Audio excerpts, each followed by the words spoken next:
إن الحمد لله نحمده ونستعينه ونستغفره ونعوذ بالله من شرور أنفسنا ومن سيئات أعمالنا من يهده الله فلا مضل له ومن يضلل فلا هادي له وأشهد أن لا إله إلا الله وحده لا شريك له وأشهد أن محمدا عبده ورسوله أما بعد فإن خير الحديث كتاب الله وخير الهدي هدي محمد صلى الله عليه وعلى آله وسلم وشر الأمور محدثاتها وكل محدثة بدعة وكل بدعة ضلالة وكل ضلالة في النار. قال الله تبارك وتعالى: من عمل صالحا من ذكر أو أنثى وهو مؤمن فلنحيينه حياة طيبة وَلَنَجْزِيَنَّهُمْ أَجْرَهُمْ بِأَحْسَنِ مَا كَانُوا يَعْمَلُونَ.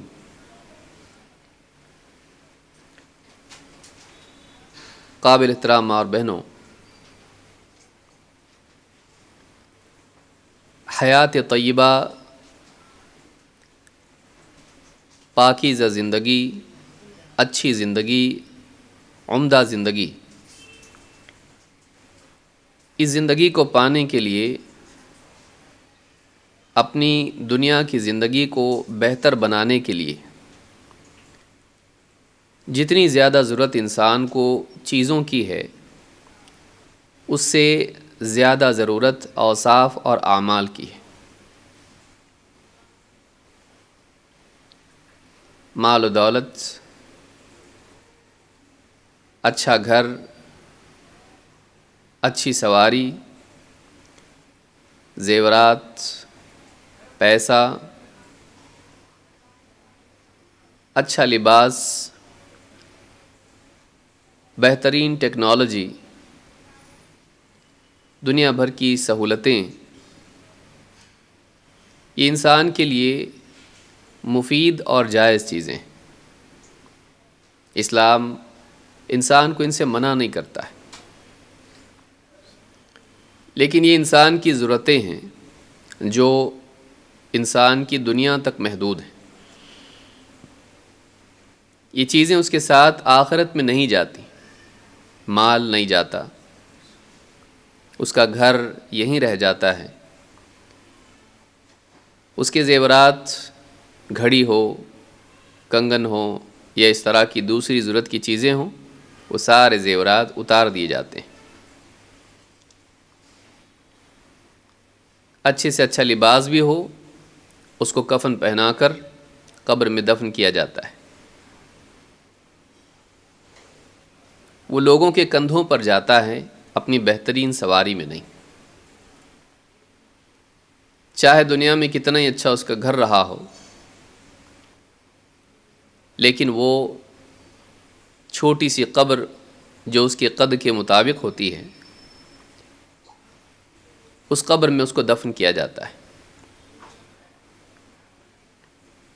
چاہے کتنا ہی صحت مند انسان ہو، کتنا ہی خوبصورت انسان ہو، اس کو اپنا جسم چھوڑنا پڑتا ہے. ہم اپنے اس جسم سے جدا ہوں گے، جس کو بنانے میں، سنوارنے میں، صحت مند بنانے میں انسان لگا ہوا ہے. اس جسم سے مفارقت واجبی ہے. ہم کو اس سے جدا ہونا ہے، الگ ہونا ہے، ہم کو اس کو چھوڑ کے جانا ہے.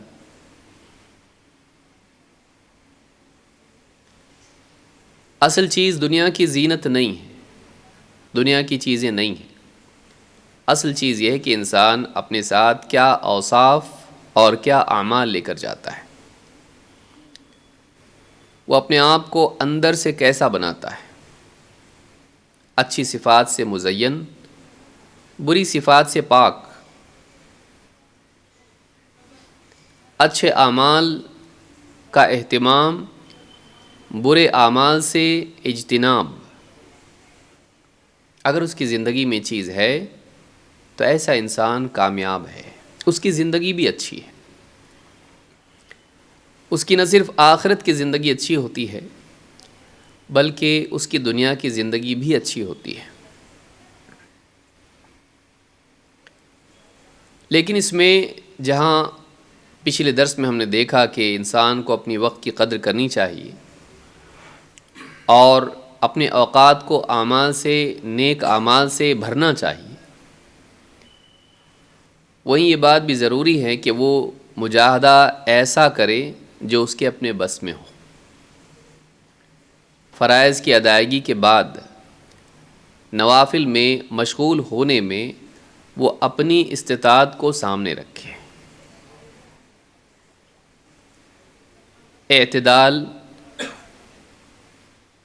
لمبے زمانے تک وقت تک عمل کرنے کے لیے ضروری ہے۔ انسان کا جوش میں آ کے بہت زیادہ کرنا زیادہ ٹکتا نہیں ہے۔ جو بہت تیز دوڑتا ہے بہت دور تک نہیں دوڑ پاتا، جو ہلکی رفتار سے دوڑتا رہتا ہے وہ زیادہ دیر تک اور زیادہ دور تک دوڑتا رہتا ہے، دوڑ سکتا ہے۔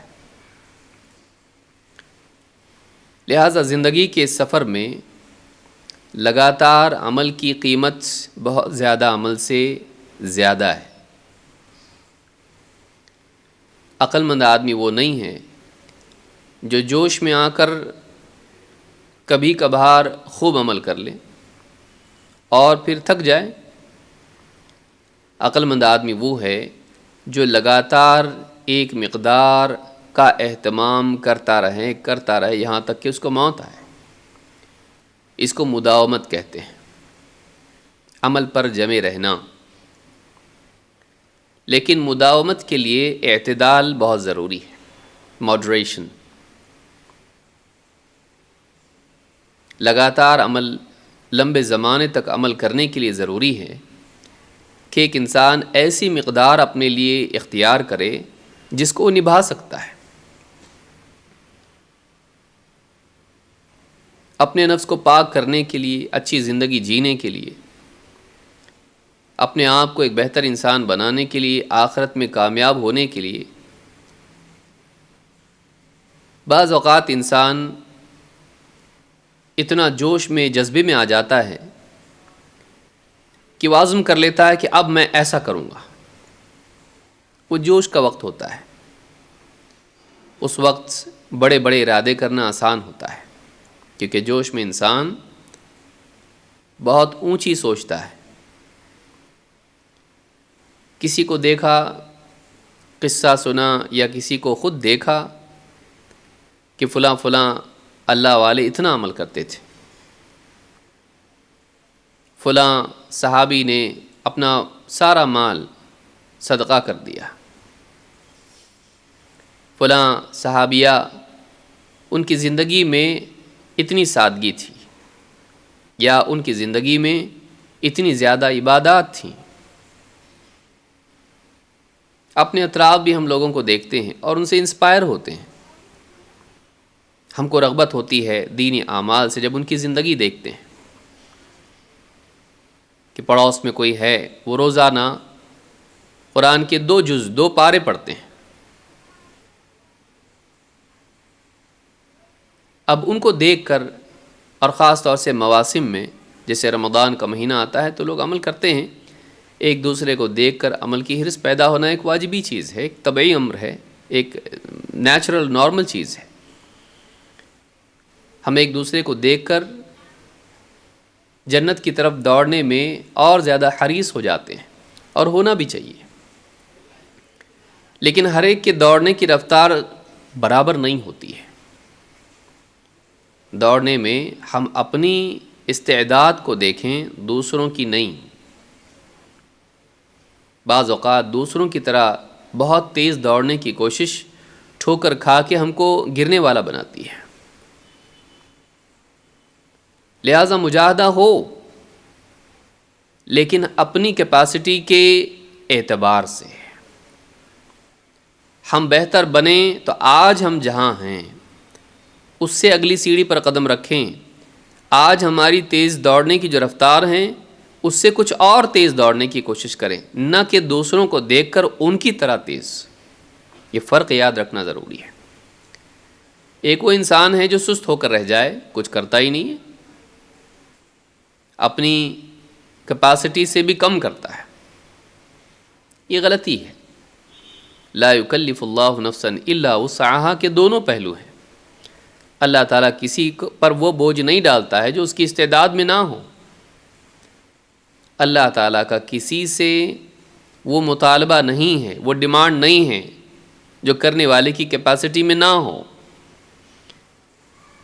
ایک پہلو اس کا یہ ہے کہ اللہ کسی سے ایسا مطالبہ نہیں کرتا جو وہ نہیں کر سکتا ہو. وہ شخص نہ کر سکتا ہو، اللہ اس کو ایسی چیز پر نہیں پکڑے گا جو کر ہی نہیں سکتا تھا. لیکن پھر دوسرا پہلو بھی تو اس کا ہے کہ اگر وہ کر سکتا تھا اور وہ کرنا ضروری تھا اور اس نے نہیں کیا، اگر وہ کر سکتا تھا، کرنا ضروری تھا اور نہیں کیا، تو بہت ممکن ہے کہ اللہ تعالیٰ اس پر اس کی پکڑ کرے. تو ہماری کیپیسٹی کتنی ہے ہم جانتے ہیں، دوسرا نہیں. ہم کو اس کے مطابق کرنا ہے، اس سے کم نہیں کرنا ہے. اور اپنی استعداد کو بڑھانے کے اعتبار سے سوچنا ہے کہ تھوڑا تھوڑا کیسے اس میں ہم اضافہ کر سکتے ہیں. جیسے آپ دیکھیے پہلے دن آدمی کسی جم میں جاتا ہے اور وہاں وہ ایکسرسائز کرتا ہے، وزن اٹھانے کی کوشش کرتا ہے.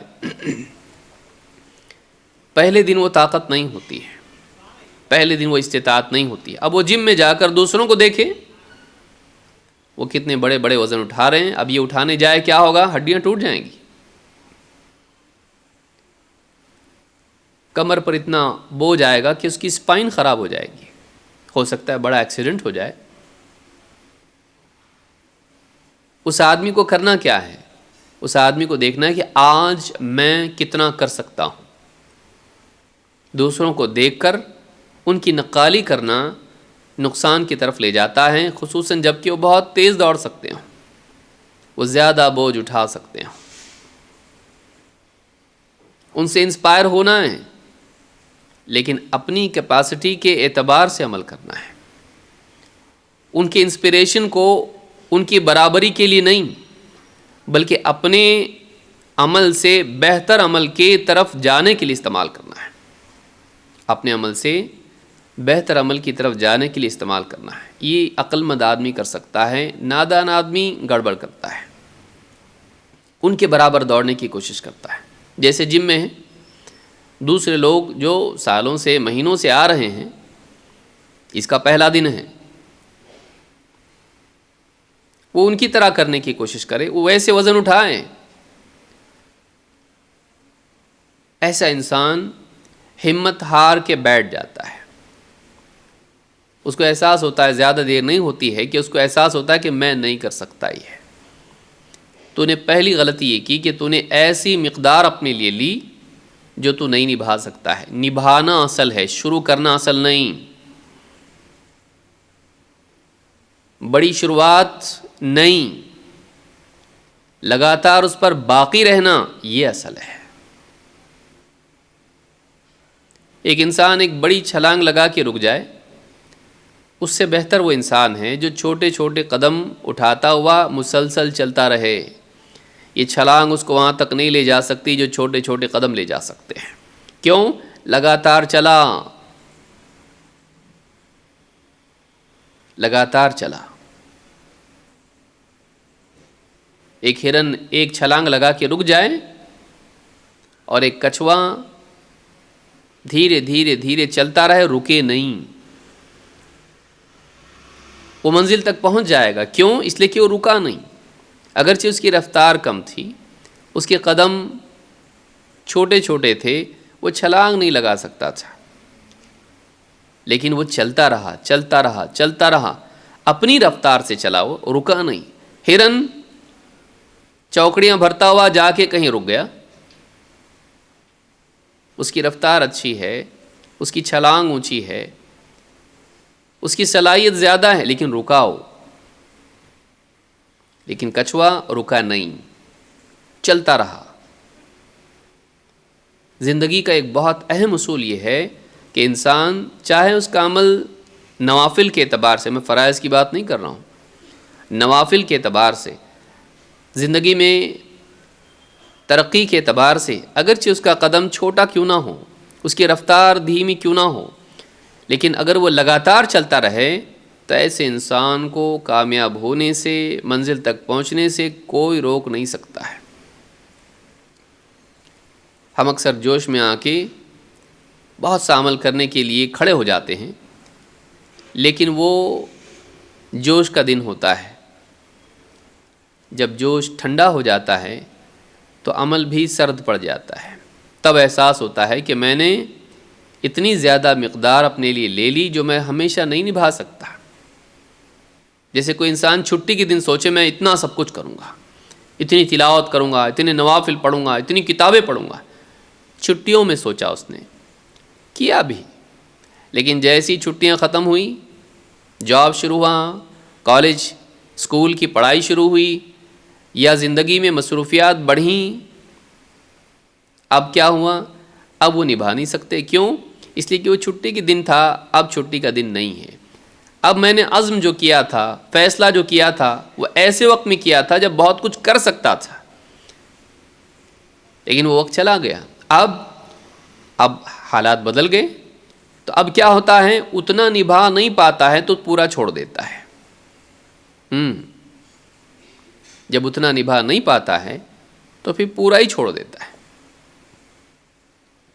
انسان کو زندگی میں نوافل کے اعتبار سے جو فرض نہیں ہے، فرض میں تو آپ کو اختیار نہیں ہے، آپ یہ نہیں کر سکتے ہیں کہ بھئی مصروفیت ہے تو 3 نمازیں پڑھیں گے، اور فری ہیں تو 5 نمازیں پڑھیں گے، آپ نہیں کر سکتے ہیں۔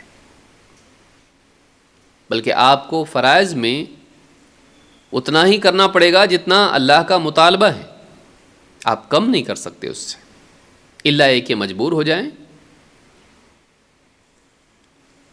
وہ بھی شریعت کے دائرے میں آپ اس میں کمی کریں گے۔ کہ جیسے عورتوں کے لیے مہینے کی چھٹیاں ہوتی ہیں، اب اس میں نماز ان کے لیے معاف ہے، روزے ان کے لیے معاف ہیں، بعد میں روزوں کی قضاء نمازوں کی نہیں۔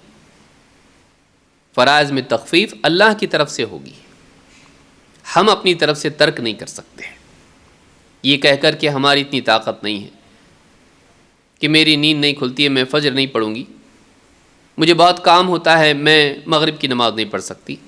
آپ ایسا نہیں کر سکتے، فرائض میں آپ کو اختیار نہیں ہے۔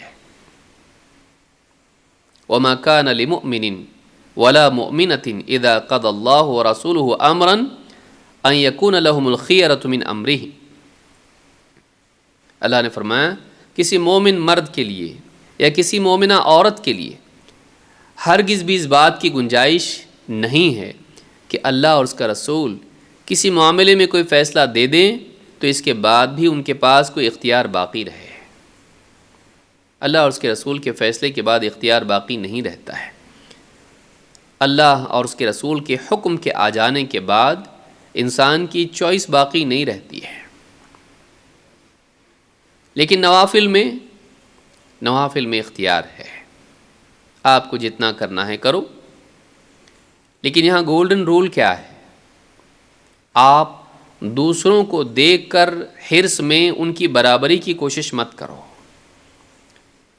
ہو سکتا ہے کل آپ وہاں پہنچیں، آج نہیں۔ آج آپ کو دیکھنا ہے کہ آپ کی اپنی استعداد کیا ہے کہ آپ لگاتار کر سکتے ہو۔ ایسا کم چنو کہ جو بہت کم نہ ہو لیکن آپ کی طاقت سے زیادہ بھی نہ ہو۔ ایسا چنو کہ جو آپ ہر دور میں کر سکو، سردی، گرمی، بارش، فرصت، مصروفیت، صحت، مرض، سفر، حضر۔ مثلا قرآن کا پڑھنا ہے، آپ نے طے کر لیا، کسی دن جوش آ گیا، کسی کا واقعہ آپ نے سن لیا کہ سلف اتنا پڑھتے تھے، قرآن سے ایسا تعلق تھا، آپ نے کہا کہ میں ٹھیک ہے، میں ہفتے بھر میں ختم کروں گی جیسے صحابہ ختم کرتے تھے۔ اچھی بات ہے، لیکن پہلا ہفتہ گیا نہیں تھا کہ آپ کو احساس ہوا کہ میں نے زیادہ چن لیا۔ پھر اس کے بعد کیا ہوتا ہے؟ پھر چھوٹ جاتا ہے، پھر کبھی کبھار پڑھتے ہیں۔ زیادہ چننے کا نقصان ہی ہوتا ہے کہ انسان اس کو چھوڑ ہی دیتا ہے،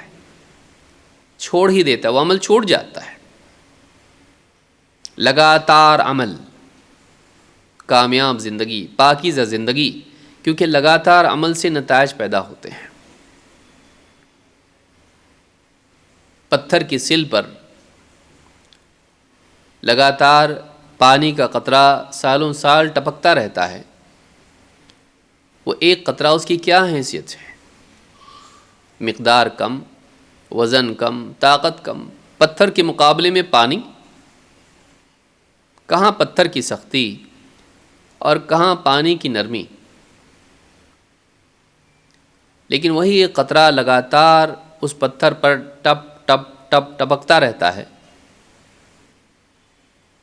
زمانے کے مرور کے ساتھ، زمانے کے گزرنے کے ساتھ لوگ دیکھتے ہیں کہ اس پتھر میں سوراخ ہو گیا ہے۔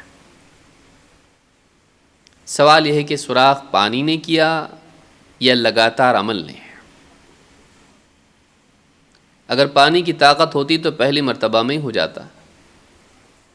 یہ پانی کی طاقت نہیں ہے، یہ لگاتار عمل کی طاقت ہے۔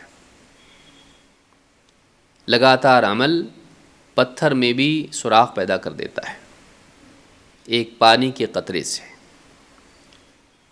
معلوم ہوا کہ لگاتار عمل کا ایک اثر ہوتا ہے انسان کی شخصیت پر بھی، صرف پتھر پر نہیں، دل پر بھی اثر ہوتا ہے۔ اسی لیے حدیث میں ہے کہ آدمی سچ بولتا رہتا ہے، بولتا رہتا ہے، بولتا رہتا ہے، یہاں تک کہ اللہ کے نزدیک وہ صدیق لکھا جاتا ہے۔ اور آدمی لگاتار جھوٹ بولتا رہتا ہے، بولتا رہتا ہے، بولتا رہتا ہے، یہاں تک کہ اللہ کے نزدیک وہ کذاب لکھ دیا جاتا ہے۔ لگاتار عمل انسان کو کچھ اور بنا دیتا ہے۔ پہلے دن وہ صدیق نہیں تھا، لیکن سچ کا اہتمام کرتے کرتے کرتے کرتے اس نے صدیقیت کا مقام پایا۔ عمل زندگی میں پہلے آتا ہے، مقام بعد میں ملتا ہے۔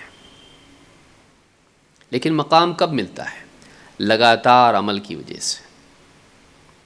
ایک آدھ مرتبہ صبر کر لیا کہیں گے صابر ہے بہت؟ نہیں۔ ایک آدھ نماز پڑھ لی کہیں گے نمازی ہے بہت؟ نہیں۔ لگاتار عمل کرتے کرتے کرتے کرتے وہ عمل انسان کا مزاج بن جاتا ہے، اس کی زندگی کا حصہ بن جاتا ہے اور اس کی شخصیت کا حصہ بن جاتا ہے۔ اعمال کا انسان کی شخصیت پر اثر ہوتا ہے جب وہ لگاتار ہوں۔ یہ عقل مند آدمی جانتا ہے۔ نادان جوش کے دنوں میں خوب کر لیتا ہے، پھر چھوڑے رہتا ہے، واقعی اس کو وہ فائدہ نہیں ہوتا ہے۔ دوا کا بھی ایسا نہیں ہوتا، دوا کا بھی یہی معاملہ ہے، کبھی کھائی کبھی نہیں کھائی، نہیں، ڈاکٹر بولتا ہے ایسا نہیں چلے گا۔ آپ کو میں نے کہا نا کہ مہینے بھر آپ کو کھانا ہے، لگاتار کھانا ہے، صبح دوپہر شام، صبح دوپہر شام، یہ کورس ہے۔ آپ کبھی کھائیں کبھی نہیں کھائیں، آپ کا علاج نہیں ہوگا۔ ایک آدھ مرتبہ آپ جوش میں آ کے کھا لیں، پوری گولیاں ایک ساتھ کھا لیں، ہلاک ہو جائیں گے۔ آپ کو اسی مقدار میں کھانا ہے، لگاتار کھانا ہے، اتنے دن تک کھانا ہے۔ پوری دن کی دوا ایک ساتھ نہیں کھا سکتے، آپ کو شفا نہیں ملے گی، آپ تو سیدھا ہسپتال میں پہنچ جاؤ گے۔ لگاتار عمل، تھوڑا تھوڑا تھوڑا تھوڑا پابندی کے ساتھ۔ اس لگاتار عمل میں اپنی استعداد دیکھنا چاہیے، کیونکہ لگاتار عمل کرنے کے لیے ہر حال میں آپ نہیں کر پاؤ گے۔ آپ کو یہ دیکھنا پڑے گا کہ آپ ہر حال میں کتنا کر سکتے ہیں۔ کتاب پڑھنا ہے، چھٹی تھی، کسی عالم کا درس سنا، علماء کتنا پڑھتے تھے، علم کا شوق دل میں پیدا ہوا، مجھے بھی کچھ بننا ہے، اچھی بات ہے۔ 50 صفحات پڑھ لی، کیوں؟ گھر میں کوئی ہے نہیں، فرصت ہے، کام نہیں ہے کچھ بھی، 50-60 صفحات پڑھ لی ہے، اب میں اتنا ہی پڑھوں گی، نہیں۔ اگلا دن آیا، 50 کے 30 ہو گئے، اس کے بعد دھیرے دھیرے کم نہیں ہو پاتا ہے اور ذہن پر بوجھ بڑھتے جاتا ہے، مجھے کرنا ہے، مجھے اتنا کرنا ہے، مجھے اتنا کرنا ہے۔ پھر ایک وقت آتا ہے کہ انسان کہتا ہے مجھ سے نہیں ہوگا بھائی، کیونکہ وہ اپنے اوپر جو پریشر بلڈ ہو رہا ہوتا ہے اس کا باغی بنتا ہے اور جھٹک دیتا ہے، مجھ کو نہیں کرنا ہے، یہ میرے بس کی بات نہیں ہے۔ اور وہاں سے بے عملی شروع ہوتی ہے، اور انسان ڈی مورلائز بھی ہو جاتا ہے. فیوچر میں کوئی بڑا اپنے بارے میں اس کا اوپینین بھی بگڑ جاتا ہے، میں نہیں کر سکتی ایسا. وہ نیک لوگ ہیں، اللہ والے ہیں اور اچھے لوگ ہیں اور بہت فری لوگ ہیں، ان کا کام ہے، بھائی ہمارا کام نہیں ہے. تو بہت زیادہ چننے کی وجہ سے انسان بے عمل بھی ہوتا ہے.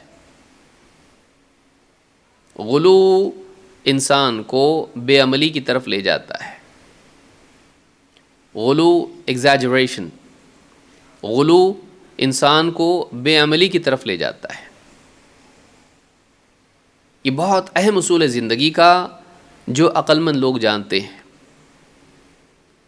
جو لوگ عقل مند ہوتے ہیں، جو لوگ دنیا میں کامیاب ہوئے، چاہے وہ دین کے میدان میں ہوں، دعوت کے میدان میں ہوں، عبادات کے میدان میں ہوں، یا سائنس کے میدان میں ہوں، ٹیکنالوجی کے میدان میں ہوں، سپورٹس کے میدان میں ہوں، کسی بھی بزنس کے میدان میں ہوں، آپ ان کی زندگی کو دیکھیے.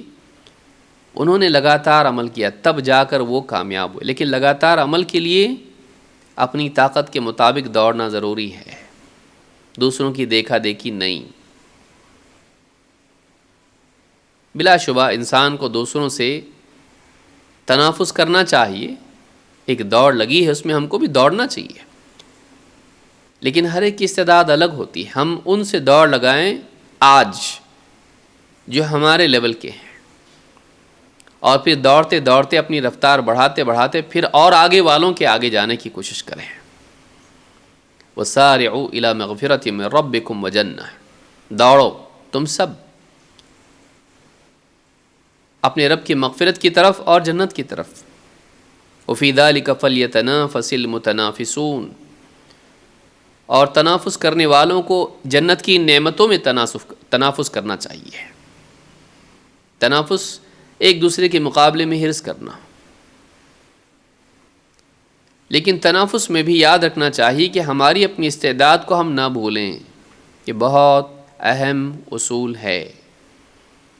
مثلا اگر آپ کو کتابیں پڑھنا ہے، آپ یہ نہ دیکھیں کہ آپ کے پڑوس میں کتنا پڑھتے ہیں، آپ کی سہیلی کتنا پڑھتی ہے، اور حرص میں آ کے آپ بھی اس کی برابری کے لیے چنیں اور نہ کر پائیں اور ہمت ہار کے چھوڑ دیں، یا اس سے حسد کرنے لگیں. وہ بھی نہ پڑھے تو کتنا اچھا. بعض اوقات الٹا ہوتا ہے، ہم خود نہیں کر پاتے تو سوچتے ہیں کہ دوسرا بھی نہ کرے. یہ نیگیٹو جذبات ہیں جو ہم کو بگاڑتے ہیں. اپنے اندر، گھر کے اندر جیسے گھر کو صاف رکھتے ہیں، دل کو بھی صاف رکھنا چاہیے. بہت سارے فسادات پیدا ہوتے ہیں جب ہم اصولوں کو توڑتے ہیں. دل کی دنیا خراب ہوتی ہے. دل کی دنیا میں دیوار سے لے کے چھت سے لے کے فرش سب گندے ہوتے ہیں.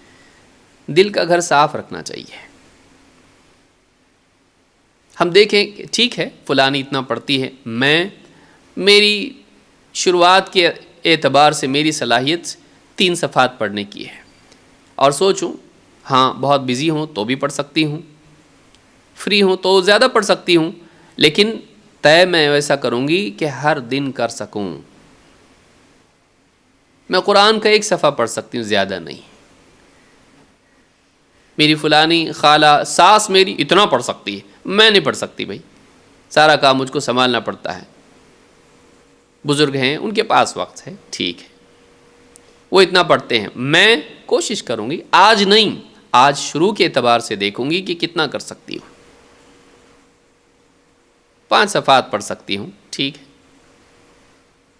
1 صفحہ پڑھنے کے لیے 3 منٹ لگیں گے، اس کے اعتبار سے 15 منٹ میں ہو جائے گا، ٹھیک ہے. روزانہ پڑھ سکتی ہوں. کسی دن دل بولا تو زیادہ بھی پڑھوں گی، لیکن یہ مینٹین کروں گی.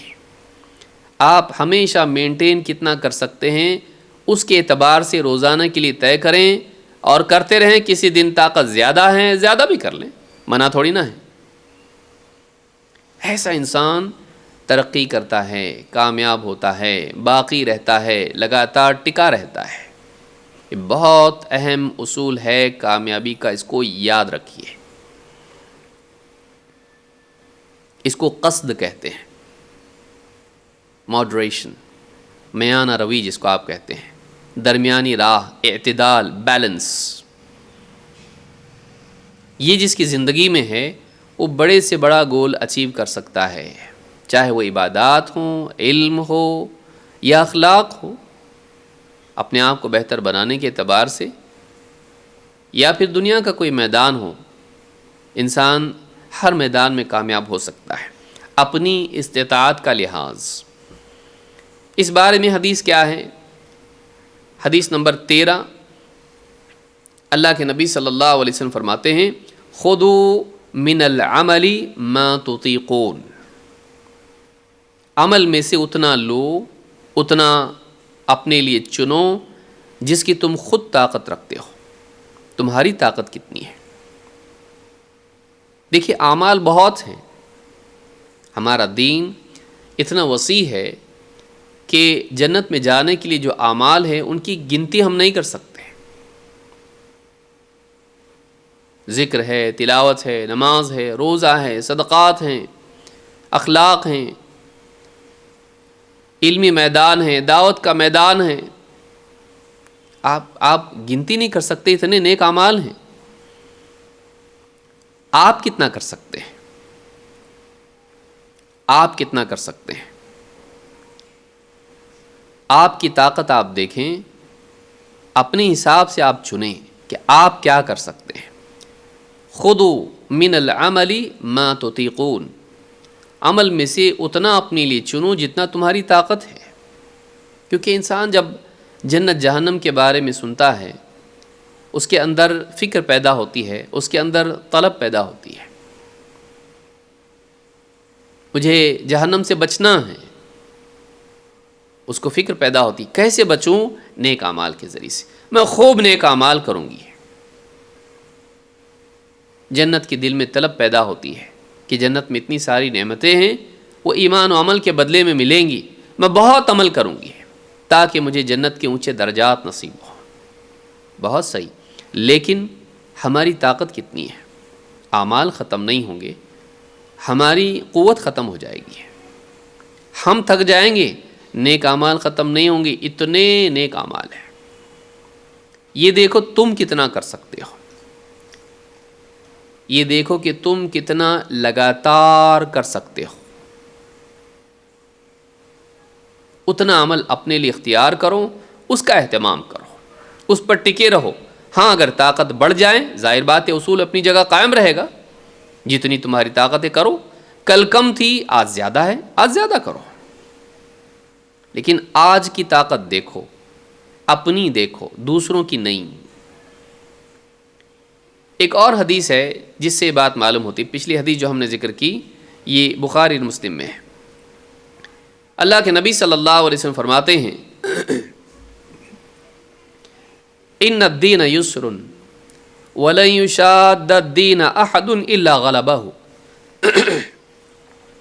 دین آسان ہے، ان الدین یسر ولن یشاد الدین احد الا غلبہ، لیکن بات یہ ہے کہ جو بھی شخص دین پر غالب آنے کی کوشش کرے گا یا دین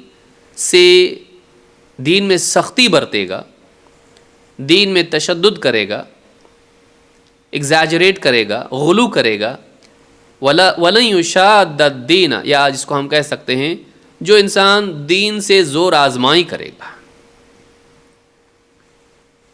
اِلَّا غَلَبَهُ، تو دین ہی اس پر غالب آ جائے گا۔ آپ دین سے جیت نہیں سکتے، میں نے سارے اعمال کر لیے، نہیں ہوگا۔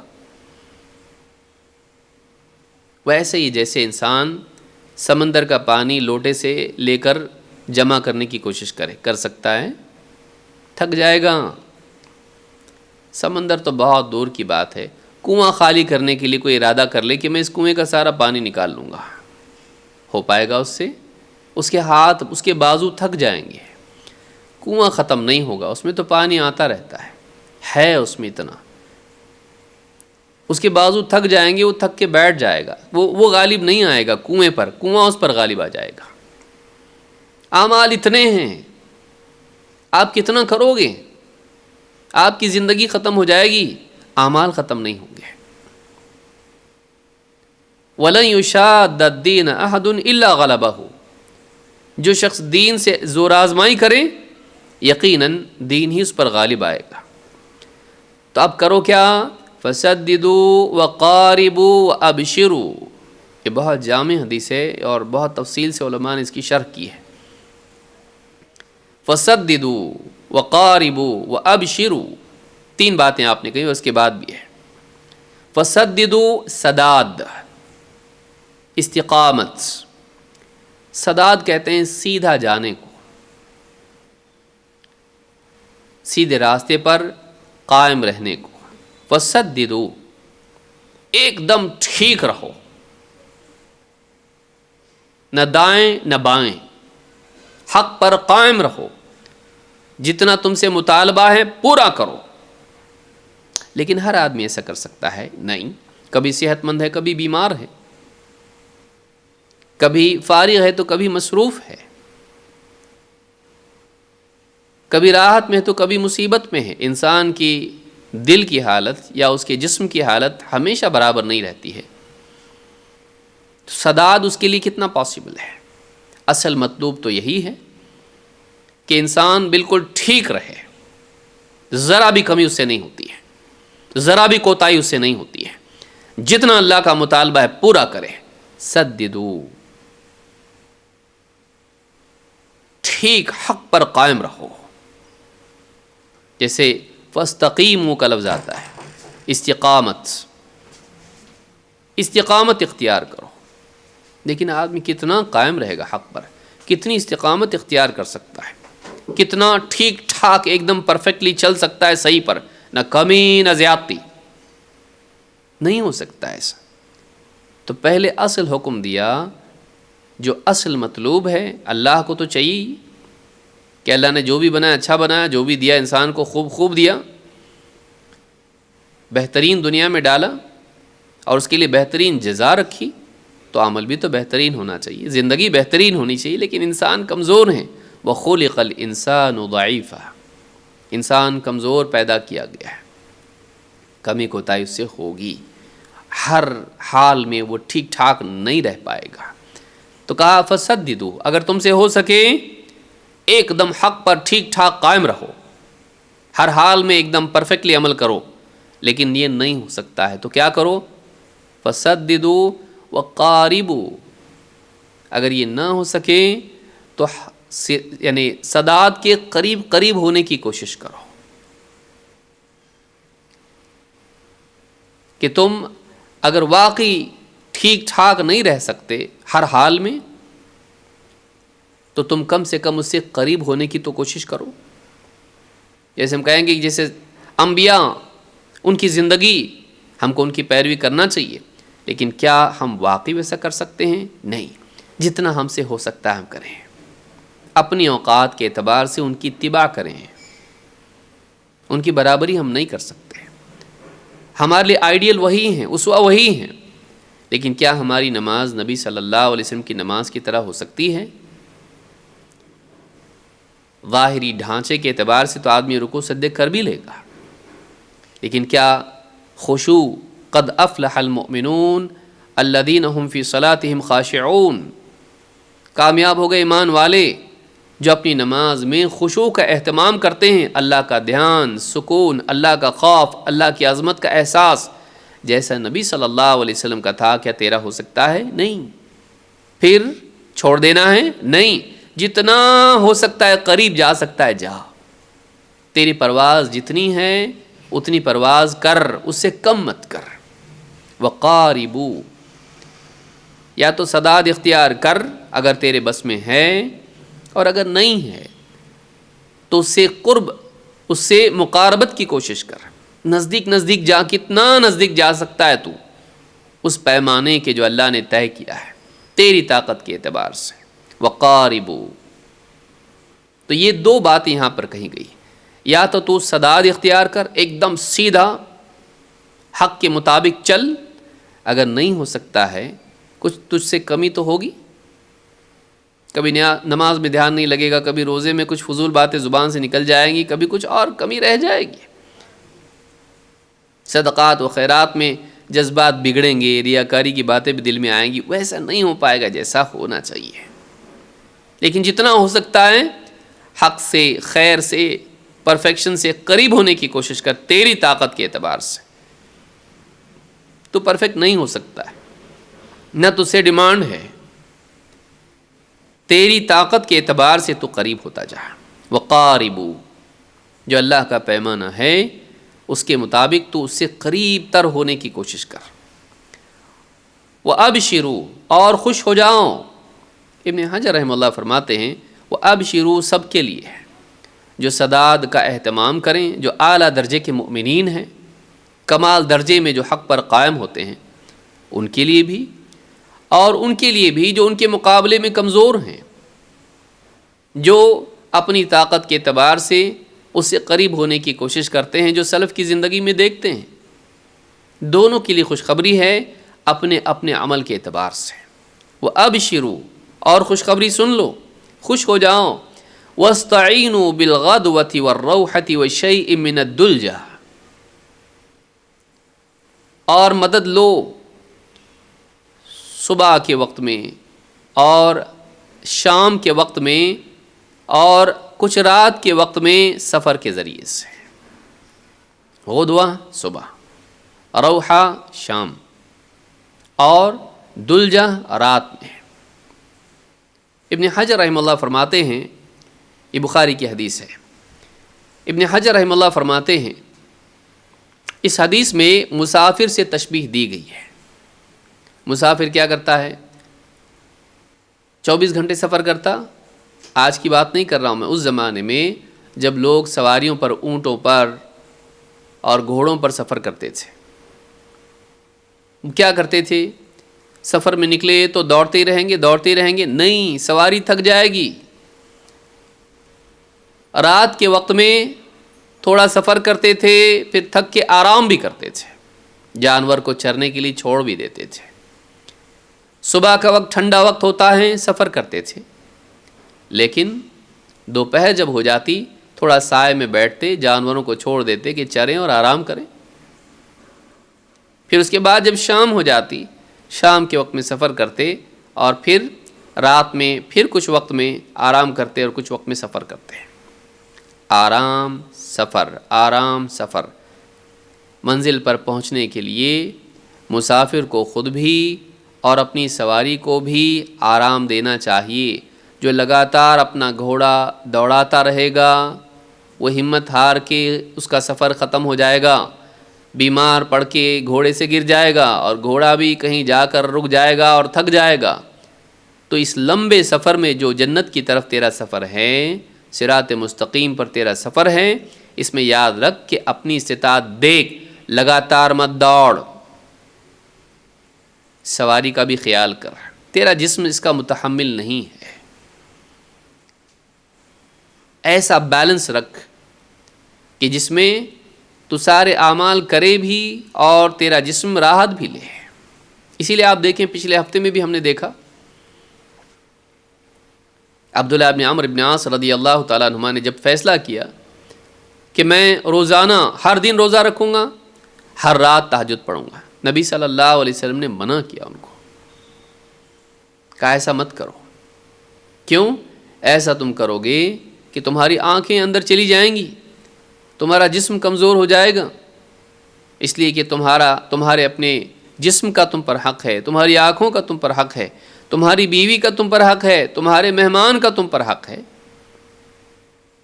انسان زندگی میں بعض اوقات ایک ہی چیز میں اتنا مشغول ہو جاتا ہے کہ بقیہ حقوق اس کے ضائع ہو جاتے ہیں۔ بیلنس، زندگی میں توازن ہونا چاہیے۔ تو کہا وَاسْتَعِینُوا، مدد لو، بِالْغَدْوَةِ وَالرَّوْحَةِ وَشَيْءٍ مِّنَ الدُّلْجَةِ، صبح کا سفر، شام کا سفر، رات کا سفر، ان میں سے کچھ حصہ سفر کرو، پورا نہیں، اور اس کے ذریعے سے تم اپنے لیے کیا کرو؟ راحت لو۔ یہ اس اعتبار سے آپ نے بتایا کہ زندگی کا جو سفر ہے، جنت کی طرف جو ہمارا سفر ہے، صراط مستقیم پر جو ہمارا سفر ہے، اس میں ہم لگاتار ایسے دوڑتے نہ رہیں کہ تھک جائیں، ایسی رفتار سے دوڑیں، اور راحت اور عبادت، راحت اور مجاہدہ، اس کا توازن ایسا رکھیں کہ ہم تھک کے بیٹھ نہ جائیں، ہم ہمت توڑ نہ دیں، بلکہ ہمارے اندر لگاتار چلنے کا مزاج رہے، ایسا کہ ہم ہمیشہ کر سکتے ہوں، تو اپنے جسم کو راحت بھی دیں۔ اسی لیے دیکھیے اللہ نے دن بنایا، رات بھی بنائی، اللہ تعالیٰ نے روزہ رکھا تو افطار بھی رکھی۔ اللہ رب العالمین نے ایسا نہیں کیا کہ لگاتار بندہ مسلسل نماز پڑھے یا مسلسل روزے رکھے، نہیں، اللہ تعالیٰ نے مجاہدے اور آرام دونوں کا توازن رکھا ہے، کیونکہ بندہ لگاتار نہیں کر سکے گا۔ تو بعض اوقات جو لوگ اتنا مجاہدہ اپنے لیے اختیار کر لیتے ہیں جو نبھا نہیں سکتے، ایسے لوگ ناکام ہوتے ہیں۔ تزکیہ نفس میں، اپنے نفس کو پاک کرنے میں اپنے اوپر شفقت بھی ہونی چاہیے۔ انسان اپنے اوپر ظالم نہ بنے، میں تو تجھے ستا کے رہوں گا۔ دین میں مجاہدہ اپنے آپ کو ستانے کے لیے نہیں، سدھارنے کے لیے ہے۔ ایسا مجاہدہ جو انسان کو دین سے متنفر کر دے یا مایوس کر دے، ٹھیک نہیں۔ مجاہدہ ایسا ہونا چاہیے کہ جس میں انسان کے اندر رغبت باقی رہے۔ مجاہدے کی صورت کس نے اختیار کی؟ نصارہ نے، راہبوں نے، عیسائیوں میں جو دنیا چھوڑ کے عبادت میں لگ جاتے تھے، ان کا یہی مسئلہ تھا۔ انہوں نے سوچا ساری مصیبت کی جڑ کیا ہے؟ نفس۔ اس نفس کو ایسا رگڑنا ہے کہ بس یہ نفس کیا ہو، اس کو قتل ہی کر دینا ہے، ساری خواہشات مٹ جائیں۔ آج بہت سارے ادیان میں آپ دیکھیے سنیاس کا جو کانسیپٹ ہے، چاہے وہ عیسائی ہوں یا ہمارے ملک میں ہو یا بدھسٹ مانکس ہوں یا اس طرح کے دوسرے لوگ ہوں، ان کے یہاں یہ چیز پائی جاتی ہے، خواہشات کو ختم کر دو۔ اسلام ایک ایسا دین ہے جو خواہشات کو ختم کرنے کی بات نہیں کرتا ہے، لگام دینے کی بات کرتا ہے۔ اگر سب لوگ اس راستے پر چل جائیں جو دوسرے چل رہے ہیں، دنیا کا نظام معطل ہو کر رہ جائیں، نہ کوئی تاجر ہوگا، نہ کوئی ڈاکٹر ہوگا، نہ کوئی انجینئر ہوگا، نہ کوئی کھانا پکانے والا ہوگا، سب بھوکے مر جائیں گے عبادت کرنے والے۔ سب تیاگ دیا، سب چھوڑ دیا۔ اسلام ہم کو یہ سکھاتا ہے کہ ہم دنیا میں رہتے ہوئے آخرت کی فکر کریں، ہم مخلوقات کے درمیان رہیں لیکن خالق کو یاد رکھیں، ہم لذتوں کو اختیار کریں لیکن اپنی حدوں کو جانیں، ہم اپنی ضروریات میں لگے رہیں لیکن اپنے مقصد کو نہ بھولیں۔ ایک توازن ہو، یہی آزمائش ہے۔ عیسائیوں نے گڑبڑ کی اور ان کے ساتھ اور لوگوں نے بھی۔ ہمارے اسلام میں یہ نہیں ہے۔ جو عیسائیوں والا رہبانیت والا راستہ ہے، یہ ہمارے دین میں نہیں ہے۔ اللہ کے نبی صلی اللہ علیہ وسلم نے فرمایا، لا تشددوا علی انفسکم، اپنے خلاف اپنے اوپر تشدد مت کرو۔ ایگزیجریشن جس کو آپ کہتے ہیں، ایکسٹریمزم جس کو آپ کہتے ہیں، مجاہدے میں تشدد کرنا مت کرو۔ لا تشددوا علی انفسکم، اپنے اوپر سختی مت کرو، ایسی سختی کہ نفس جھیل نہ پائے۔ نفس کے خلاف ہم کو اسلام کی پابندیوں کا لحاظ کرنا ہے۔ نفس کتنا بھی ضد کرے، نہیں دیں گے اس کو ہم غلط چیز، لیکن اتنا تشدد کہ اس کے اوپر حلال نعمتیں بھی حرام کر دیں، یہ ٹھیک نہیں ہے۔ اب دیکھیے روزہ ہے، شام میں افطار بھی تو ہے نا۔ ذهب الظمأ وابتلت العروق وثبت الاجر انشاءاللہ، پیاس چلی گئی، رگیں تر ہو گئیں، کیا اپنے آپ کو راحت نہیں دینا ہے؟ دینا ہے، لیکن اتنی نہیں کہ آدمی آخرت کی راحت کو بھول جائے۔ اپنے آپ کو لذت دینا ہے۔ اگر لذت ہی انسان کو نہ معلوم ہو تو جنت کی طلب کیسے کرے گا؟ کیا لذت کا ذوق ہی ختم کرنا ہے؟ پھر جب لذت چاہیے ہی نہیں تو جنت کی کیوں چاہیے اس کو؟ اللہ نے رکھا ہے تاکہ وہ سوچے کہ یہ ادنا ہے، وہ اعلیٰ ہے۔ جب ادنا اتنا لذیذ ہے تو اعلیٰ کتنا لذیذ ہوگا؟ جب گھٹیا اتنا اچھا ہے تو اعلیٰ کتنا اچھا ہوگا؟ وہ دنیا کی لذتوں کو چکھنے کے بعد آخرت کی لذت کے بارے میں سوچ سکتا ہے کہ جب یہ اتنا اچھا ہے تو آخرت میں کتنا اچھا ہوگا۔ یہ نہیں کہ یہاں پہ نہ کھا سکتے ہیں، نہ پی سکتے ہیں، نہ لذتیں اختیار کر سکتے ہیں، سب چھوڑ دو، نہیں، یہ مایوسی کی طرف جائے گا۔ بلکہ اس کا ایک دوسرا پہلو بھی ہے جو آگے میں بتاؤں گا۔ آپ نے فرمایا لا تشددوا علی انفسکم، اپنے اوپر تشدد مت کرو، فانما ہلک من کان قبلکم بتشدیدہم علی انفسہم، اس لیے کہ جو تم سے پہلے لوگ گزرے ہیں وہ اپنے اوپر تشدد کرنے کی وجہ سے ہلاک ہو گئے، انہوں نے اپنے خلاف بہت زیادہ شدت برتی تو کیا ہوا، وہ ہلاک ہو گئے۔ اسلام میں شدت پسندی نہیں ہے، اسلام میں شدت پسندی نہیں ہے۔ وَسَتَجِدُونَ بَقَایَاهُمْ فِي الصَّوَامِعِ وَالدِّيَارَاتِ، صوامع، دیارات، راہبوں کے معبد اور ان کے ٹھکانوں کو کہتے ہیں، ان کی بستیوں کو، ان کے عبادت کی جگہوں کو، کوئی گفا میں کوئی گھر بنا کر، کوئی اس طرح سے جھوپڑا بنا کر، جو ان کے ٹھکانے ہیں آج تم کو دکھائی دیں گے، وہ سب ختم ہو گئے، وہ ہلاک ہو گئے، وہ نہیں ٹک پائے اپنے اوپر جس کو انہوں نے چنا۔ آج بھی آپ دیکھیں گے یہ حدیث جو میں نے ذکر کی، امام الطبرانی نے اس کو روایت کیا، دوسرے محدثین نے بھی، اور صحیحہ میں شیخ الالبانی کہتے ہیں اسنادہ جید بما بعدہ، مختلف طرق سے یہ حدیث یعنی قابل قبول ہے، اس کی سند جید ہے، اچھی ہے۔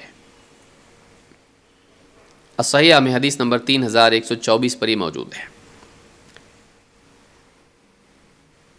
قرآن کریم میں بھی اللہ رب العالمین نے اس کی طرف اشارہ کیا ہے، جب اللہ تعالیٰ نے عیسائیوں کا حال بیان کیا، اللہ نے فرمایا وَرَهْبَانِيَّةً ابْتَدَعُوهَا، رہبانیت، ترک دنیا، دنیا کی لذتوں کو چھوڑ دینا، نکاح نہیں کرنا، اچھے کھانے پینے چھوڑ دینا، اچھا لباس چھوڑ کے ایک دم سخت لباس جس سے جسم پر خراشیں آ جائیں، گرمی بہت محسوس ہو، اپنے آپ پر تشدد برتنا، لذتوں کو چھوڑ کے جینا، یہ رہبانیت ہے۔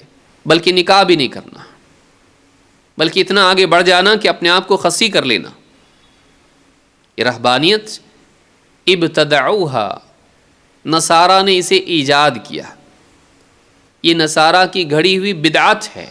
ابتدعوہا، اس میں بدعت کا معنی خود موجود ہے کہ رہبانیت نصارہ نے اپنی طرف سے بدعت کے طور پر گھڑ لی۔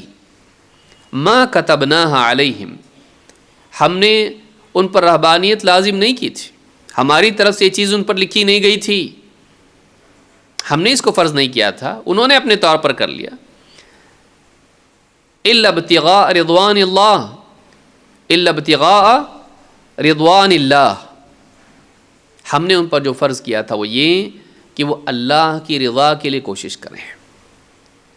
ہم نے رہبانیت ان پر فرض نہیں کی تھی، ہم نے فرض یہ کیا تھا کہ تمہاری زندگی کی کوششیں اللہ کی رضا کے لیے ہونی چاہیے، تم اللہ کو راضی کرو۔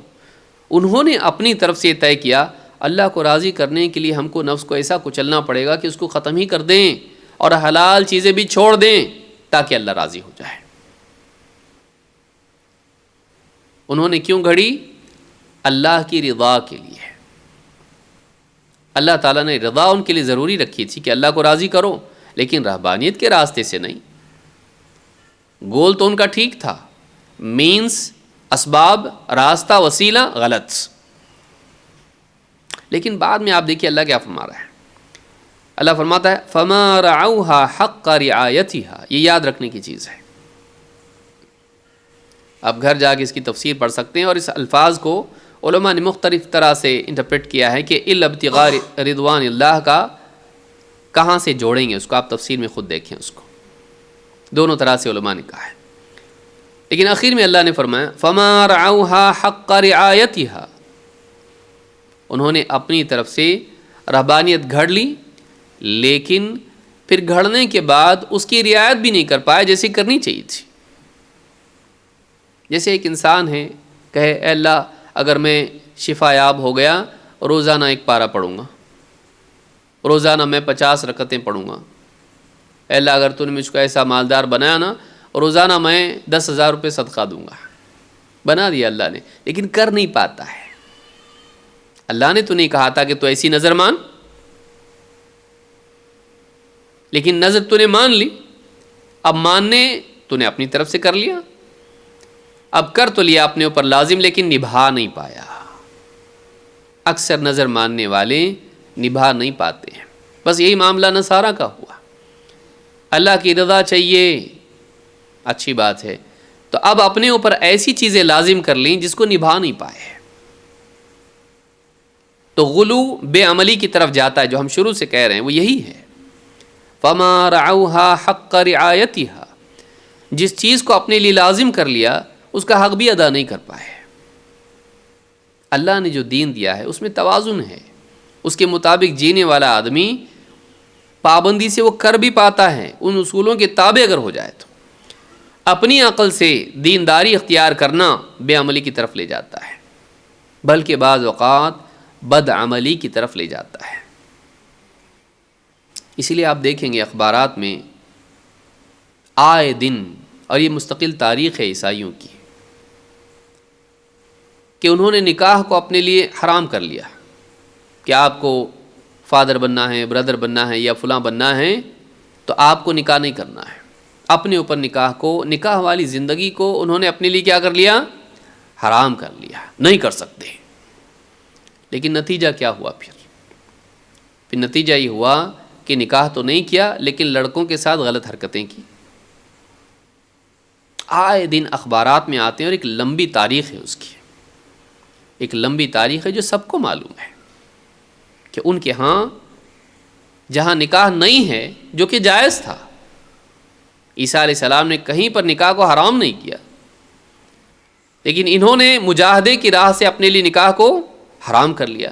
اب شہوتیں ہیں، شہوتوں سے دور رہنا چاہیے اللہ والا بننے کے لیے، تم نے اپنی طرف سے طے کیا، لیکن پھر کیا اس کے نتیجے میں لڑکا لڑکے کے ساتھ اور لڑکی لڑکی کے ساتھ بدفعلی نہیں کی؟ آج عام طور سے ان کے ہاں پر اخبارات میں آئے دن آتا ہے کہ فلاں جو ہے چرچ کا تھا، فلاں فادر تھا، فلاں پاسٹر تھا یا فلاں تھا، اور اس نے فلاں لڑکے کے ساتھ میں بدفعلی کر لی۔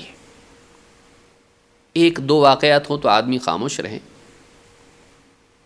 ہزاروں واقعات ہیں، ہزاروں بھی میں بس یوں ہی کہہ رہا ہوں ورنہ اس سے زیادہ ہے۔